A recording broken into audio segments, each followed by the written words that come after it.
Okay, so here we are with Dead Souls. If you could just say your name so I get the names and the voices. I know you are already, but for the tape recorder, MP3. Yeah. Dave Kuhr, bass and vocals. Adrian Stickland, just drums. Just drums. Yeah. Right. Just drums. The drums. Okay, the drums. Okay, I suppose the question is, why Joy Division? Why not the Kuhr or Echo and the Bunnymen? I know what the answer is, but just tell me in your own words. Well, this is the only cover band I've ever played in.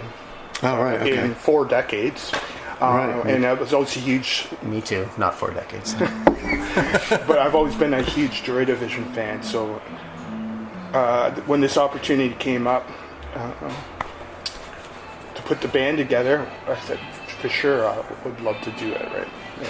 Where did the idea come from to do this sort of a thing? Because, now the industry around tribute bands is quite, substantial. Yeah. Mm-hmm. But, how long has the idea been there? How long have you been playing We for? started playing in 2010, June of 2010. Right. And what year did you join? I joined in 2015, so yeah. Right. Jim was the original bass player.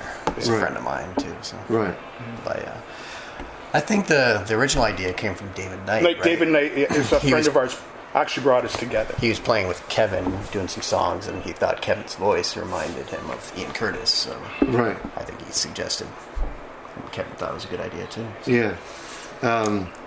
So I suppose at the time you were all doing your own other musical type of things, and you're obviously got lots of experience, and you're very, very good at mimicking the Joy Division sound. Because I did see you at the Horseshoe and thought it was really, really good as far as being very accurate and the live sound anyway. Yeah. Well, the playing as well. Yeah, it's very true to the original. Yeah. You can see we're big fans of the band. Yeah. Because we're into the details, the minute details of this. That's an interesting point, though. Did it take a long time to get the details right? Because I know that some musicians or some singers just don't have the right sounding voice or the right temperament to play those kind of songs. But did you find that relatively easy to step into that? Well, I think Dave and I are pretty much into details of everything. I know. So we really studied our parts, I would say. Yeah. There's probably at least 2 or 3 years that I listened to Joy Division almost every day at some point. Just playing, practicing, just to get it right. Yeah. Right. Yeah. And Adrian, you and I are from the same school, so we would have just missed out on seeing Joy Division at the Edge. But I think, Dave, you're a bit younger than us, I suppose. No, it's true. How did you come across Joy Division then? It's funny because I think the first time I heard the song Dead Souls was the 9 Inch Nails version. Oh, yeah. Because, I was like 16 in 92, right? Yeah. 93 when that came out, so. Yeah. Yeah, a singer in a band I was in the 90s was really into Joy Division, and then I got into them after that. So, yeah, like mid-90s, I started to become a huge fan. Yeah, it's interesting that, that 9 Inch Nails version is really good. But up until then, I don't remember anybody ever doing a Joy Division cover of it. What the guys from Vegas? What's those guys? The Killers? Didn't they do? Oh, did they? They did, was that much after? later. That's later, right? Yeah, they did Shadow Play. Right. But that became a hit kind of thing. I think so. But there's not a lot, no. When the 9 Inch Nails they're probably, bastard offspring of Joy Division in a way. Mm-hmm. Yeah. Especially the early stuff. Yeah. But it's just kind of interesting. So when you guys got together and started playing, was it relatively easy? And did you find a welcoming sort of live scene? Definitely, big time. I would say. Yeah. And you're all based in Guelph, right? I'm Cambridge, Hespeler, but Kevin and I are Guelph. Right. It's the same area. Pretty good, so. I don't know. No, that's about 15 minutes away. Right. It's not far. Right. Okay. Did you, when you initially started, was it gigs there or was it Toronto? Kitchener Guelph. Kitchener Guelph. And then Since I've been in the band, it's mostly Guelph, Toronto. And a bit of Hamilton. Yeah, Hamilton sometimes. And we just played London a couple weeks ago. Right. Yeah. And then before that was maybe 4 years ago at Call the Office. But it's mostly, I would say, Guelph. Guelph and Toronto. And a bit of and then Hamilton would have been our third. Yeah, probably. Yeah. We used to play at the St. Hollywood a few times. Oh yeah, right. Yeah. Is it taking you any further than Southern Ontario or Not Ottawa, at this point. Montreal? No. Or, no, Not yet. No. There's talk of going to Montreal with Mr. Pharmacist, but right. Yeah, oh yeah, the fall band. oh, they're great. I haven't seen them yet. They're really good. Yeah. You didn't see them that night? Oh, that was at the Horseshoe. Yeah. Yes, I guess, but tellingly, I can't remember them, but I remember you guys. That's a compliment, I guess. That's funny. I was just curious because I know, there's lots of bands that do sort of cover versions of classic rock and roll, like Mark Malibu and the Wasegas. They do all the surf stuff, and they seem to get invited to all sorts of festivals all over North America, and they do, it seems like there are. I mean, obviously pre-COVID, there must have been loads of big festivals that would have welcomed a band that does what you guys do. Yeah. But having said that, maybe there are lots of other bands out there. I don't know. Well, the funny thing is, at one time there was 2 Joy Division cover bands in Guelph. Really? Yes. Like what other fucking town in North America or worldwide would have 2? That's funny. It's wild.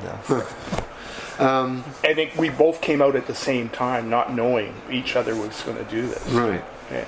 Right. In 2010. Yeah. Well, so when you play, is it? I mean, obviously you're doing it. You keep doing these gigs. So I suppose you pull in a regular audience and all that. Seem to, yeah. Is this the first time you played in Toronto since the pandemic? Yes. Right. Yeah, last time we played Toronto was Cherry Cola's in January 2020. Right. Okay. As far as your own musical background, is it? Do you make your living out of it, or no? It's a serious hobby. No. Right. Serious. As long as we don't lose money, we're happy. Yeah. Right. Yeah, some extra record money, that's what I consider these gigs as. Right. Yeah, we're both big record collectors, so vinyl junkies. I know it the feeds feeling. a habit. Yeah, it's true. There's a big fair going on Sunday. Broadview. Yeah. At the Estonian church. Yeah. I'm gonna go down to that. Nice. Dangerous. Oh yeah. I've been. Oh yeah. Have you? Yeah. Is there any sort of vinyl scene in Guelph?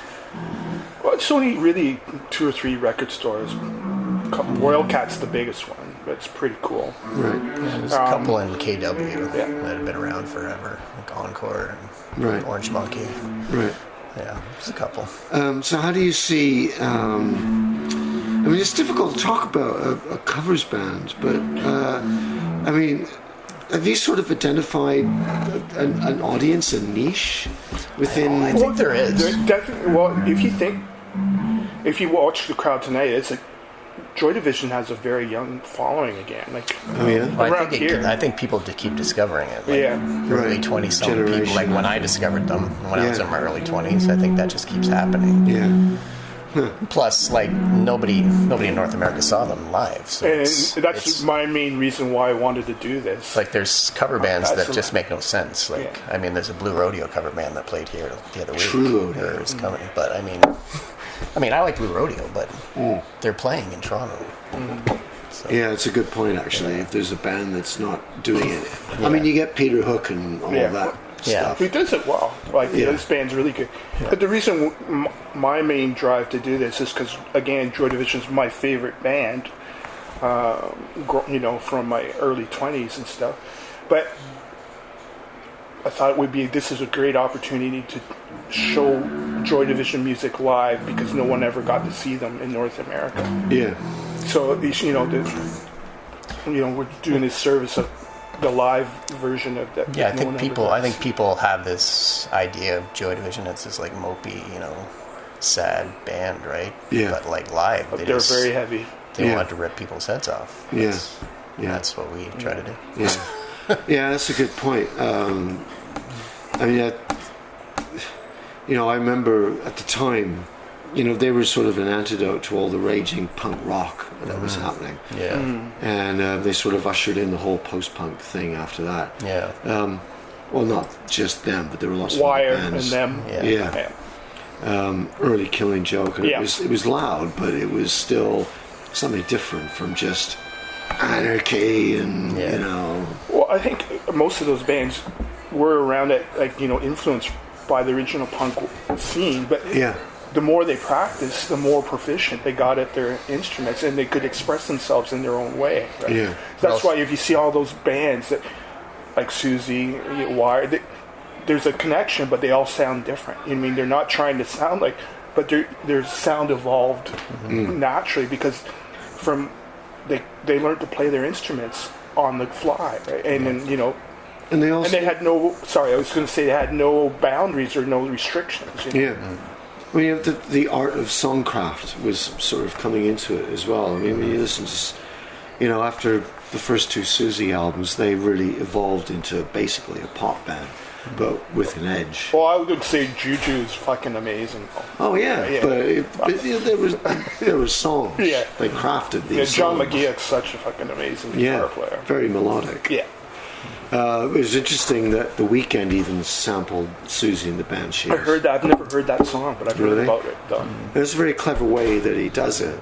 So what you were saying earlier as well was really interesting because it is true. There are sections of the whole post-punk scene which are, immersing itself or re-emerging as sort of inspiration for... Yeah, like I have a playlist on my phone called like post-punk, post-punk, and post-punk. Oh, right. Yeah, I mean, there's this... I mean, it's interesting. I mean, the whole sort of thing that you and I came from, which, as you will probably know, I'm very keen on trying to re-champion and, reintroduce people. Do it yourself, DIY, and also for all age groups. Yeah. Well, there was a huge scene here in Toronto and Southern Ontario as well, which, evolved from the punk rock roots and try to do something for themselves. And the easiest way to do it was to put stuff out on cassette.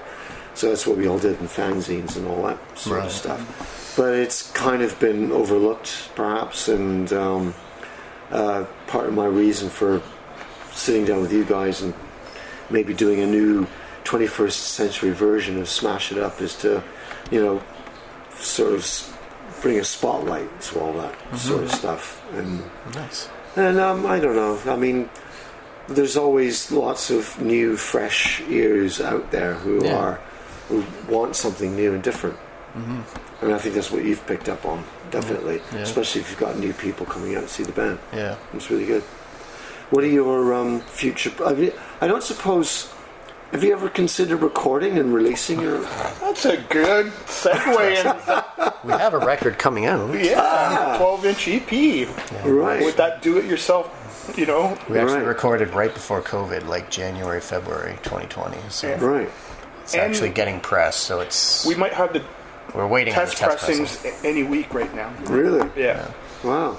And then it's a 3-song 12-inch EP that's coming out. Yeah. Right.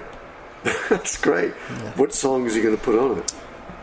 Shadow Play, No Love Lost, and Decades. Right. Yeah. Right. Yeah. So it was fun. It was fun to do it. It's nice to have like a record, no pun intended, of it. Of this, this thing. Yeah. Even though there's thousands of hours of us on YouTube as well.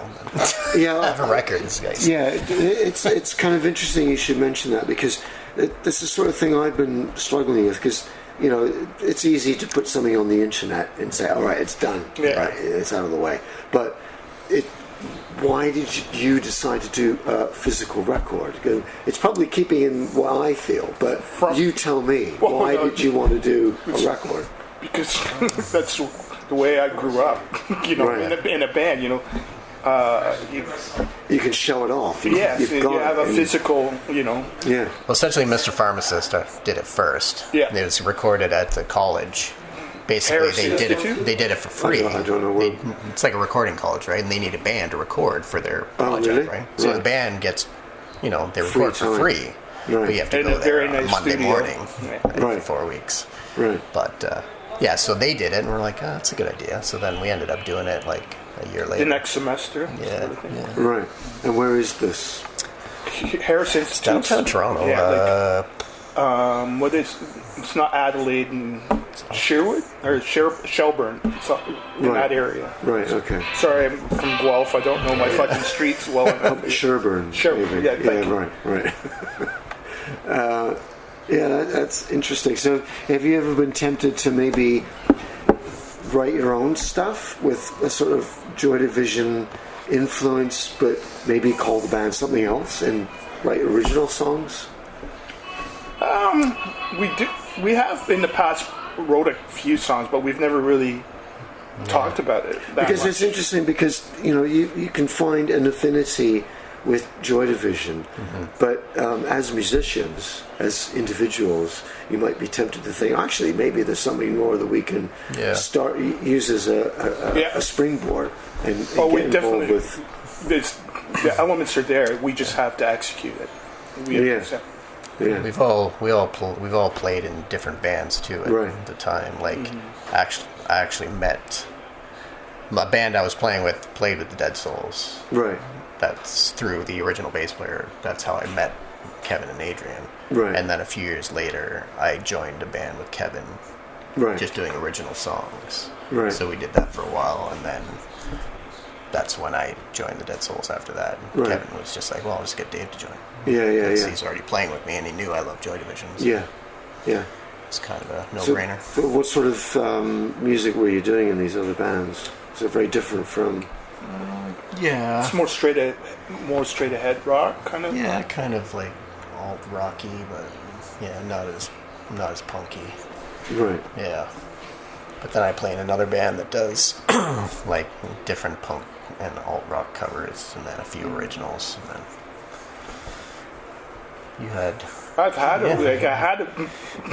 an original band up till last August, but I quit the band. So Right.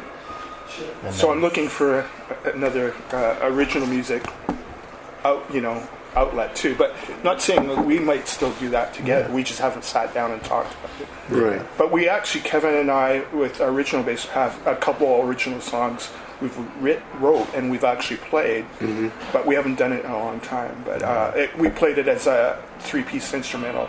Right. So it's kind of like one song kind of sound like a Killing Joke meets Shadowy Man. It was called The Shadowy Joke. Right. And it's a heavy surf. Right. And then the other one was kind Heavy of like surf. Oh yeah, and then the other song was another. I forget what it's called, but it's kind of like a Mogwai kind of. Oh yeah. Yeah, a little bit. Yeah. It's. I love all the Mogwai stuff and Godspeed You Black Emperor, and because again they sort of reference Joy Division and New Order. They take the sort of more instrumental elements of what they did and expand it a bit further. Well, that's all I really wanted to get. I just wanted to get the basics of where you come from and what you've done musically and how the band got together. I mean, I don't know how much of this is good because as I said, I want to do a limited edition, maybe 12 pages or so magazine. I don't really want to put it online, so you'll see me at your gigs shuffling around from person to magazine, things like that. But I want to get this out maybe next month in May, because it'll be at the end of May will be the anniversary of Joy Division not playing at the Edge. So I sort of want to make a bit of a deal about that. Okay. So this kind of fits in with all that. Well, we were hoping to do the 40th anniversary of Closer in summer We had it lined up. Oh, really? At the Horseshoe. Because we did the Unknown Pleasures show at Horseshoe in 2019, so and it went really well. So we were going to do it again. But never happened. No. And we still have 2 songs that we haven't finished from Closer. So we still have a few, in the can that we have to still bring up. We're almost scraping the bottom of the barrel, but not quite. Yeah. Yeah. Yeah, it's an interesting world to get into. Mm-hmm. Well, I never saw myself playing. Hey, nice shirt. Hey, how's it going? Come and check out this little 2-bit band. Styling and profiling. So good to see you, man. It's good seeing you. Thanks for coming. Hey, buddy. Yeah, so. And you're just hanging with these guys? I am. Yeah. So you guys are up first, 2 sets back to back? No, we're new. second. Oh, second. Yeah. All right, so new order. So we're going chronologically backwards. Yeah. Yes. Yes. Yeah. They're awesome. You guys are double set, right? Yeah. Yeah. As always. Yeah. I don't think I've ever seen you not do a double set. Well, you usually see us in Guelph, so Yeah, it's always the only set. We've never done it. Right. We've never done 2 sets here, though. Yeah. So when are you guys going to do the Jimmy again? Probably never. Never? Because they're shortchanging us on fucking coin. Oh. Well, then forget I'm that. not going to, go back to a place that doesn't offer you the same amount they used to pre-COVID, right? Yeah. Fuck that, you know what I mean? And the amount of times we played there and it's been That's what packed, I'm saying, yeah. You know what I mean? You don't fucking shortchange it or like weasel our guarantee, you know what I mean? Yeah. You don't treat people like that. No. Especially when you help them do very well, like, packed. It's packed. But also, and especially if you guys are doing that, but I'm willing to travel, spend the night in Toronto to come and see you guys here. Yeah. Right? So of course I'm going to come and see you in my own city, but you're that caliber of musicians, right? It's not like you're like a high school Get band this? trying to... Are you getting this? Oh, yeah. Oh, yeah. They pay me later. No, In Canada. No, Right. But you know what I'm saying, right? And that's unfortunate, because I like the greasiness of Jimmy's. I love how intimate and small it is, right? And we've always put on a good... Absolutely, right? Absolutely. Jimmy Jazz is kind of a dive bar, but it was kind of our home base. We play there a lot. They redid it during COVID. So then it's where? nice. So then Army Navy It's Club. nice. I think it's Gonna nicer. be it. Yeah. For our record release, Not the that's same. where we'll... They want to take it up market. Yeah, You got exactly. any idea when you're going to do that? There's a lot of that going around these days. I know. Okay. That's what I was saying. I love Well, I this get all place the 'cause information off it's not up market. Yeah. That's great. I love this. Probably All been right, the same well, for a these guys long out. time. Okay. We're going to stay, because you guys are here till 1.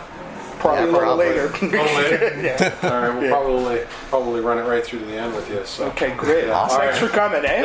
Absolutely, man. Yeah, you got your fans coming from all over the place. That's seeing him. It's true. He hasn't seen us since Jimmy Jazz, probably the last Probably, time Right. we played there. Right. Which is probably 3 years ago, 3.5 years ago. Yeah. I mean, yeah, there is a Or market 3 for it. years? We probably played there in 2019. We must have. Yeah. But yeah, even here we have regulars that which another cool thing is like I remember the time being at the Axe, means people coming like stopping me at the Axe. I was like, Really? Dead Souls, so that's really nice. It makes it all worthwhile. People come up and just say hi. Yeah, I never thought I would play in like a tribute band. I hate that Neither word, did I, but, I mean, I've had a blast. Yeah, Had a great. fucking blast. We played some great shows. I've met a ton of great people, like fans and other bands. Yeah, And it's been great. the music's timeless. It's a community, isn't it? Yeah. It is, yeah. Yeah. And I just love what you say, that there's a lot of new faces and Yeah. younger generations, Yeah. they're coming out and discovering it.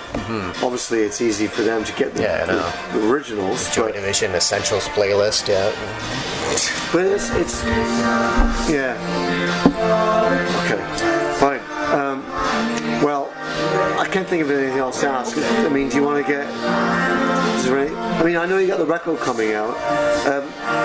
Usually what happens is the band puts a record out and they start doing a bunch of gigs to support the sale of the record. Yeah. So have you got more gigs coming up? Not yet, but We we have will. nothing scheduled right now. But Nothing yet. hoping but- we play the Horseshoe again maybe this summer, hopefully. Right. We'll see. Yeah. You're going to do a record release party? Probably in Guelph at the Army Navy Club, end of May or early June.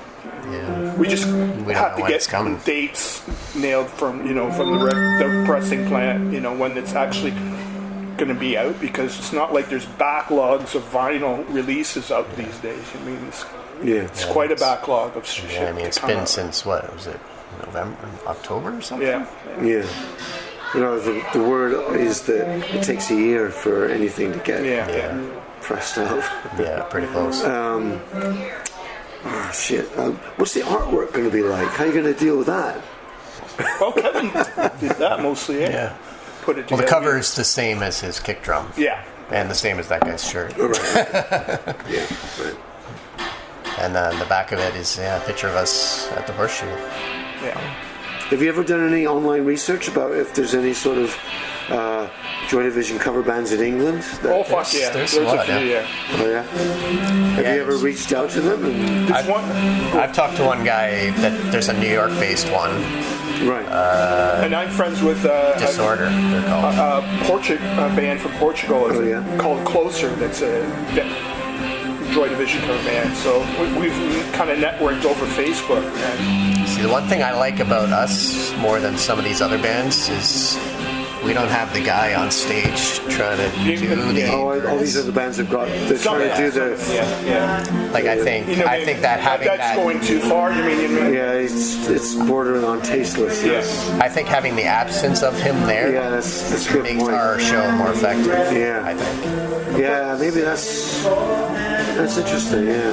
And the thing is, also, we do the keyboard songs as a three-piece. There's no one else that does it as a three-piece. Yeah.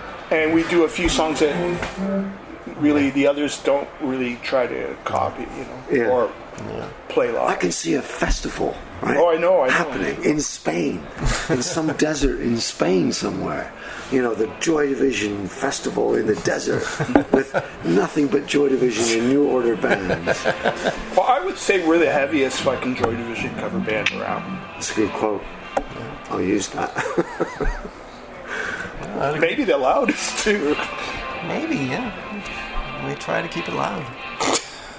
Yeah, well. Huh. Yeah. You need a, We're the Motorhead of fucking Joy Division cover bands. The Motorhead of Joy Division. Huh.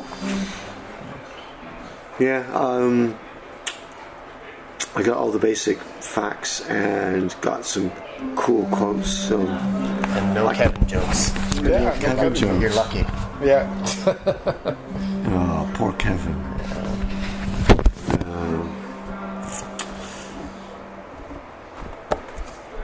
Right, sorry, remind me again when the record's out so I can keep an eye on it. It's going to be in Don't hopefully know. late May, Right. early June. Hopefully. That's about it. Yeah. But any week now for the test pressings. Could be next week, could be 2 weeks, hopefully. Right. But yeah, we'll announce it on our Facebook, Instagram. You should definitely look into doing. I've got my record company A&R hat on now. You should definitely try and stretch out what you guys do instrumentally, though. Is it sort of ditch the, obvious Joy Divisionisms. Yeah. No, but that's what the originals. The originals. Yeah. But don't do any vocals. Just do. I mean, if someone could come up with it. I mean, when you mention Mogwai and lots of other post-rock bands, they do take a big leaf out of the Joy Division catalog. Yeah. But they don't do any vocals. Yeah. Which is why it's so attractive. Yeah. But if you could turn yourselves into an instrumental band that borrow on the roots that you guys have. No, that would be. That's the way we go. What we're going right now. Yeah. That's the essence of our original songs. Right. Just jam it. Yeah. Great fun. Yeah. It's a jam. Yeah. But there's a bit of structure to it. Yeah. Cool. Okay.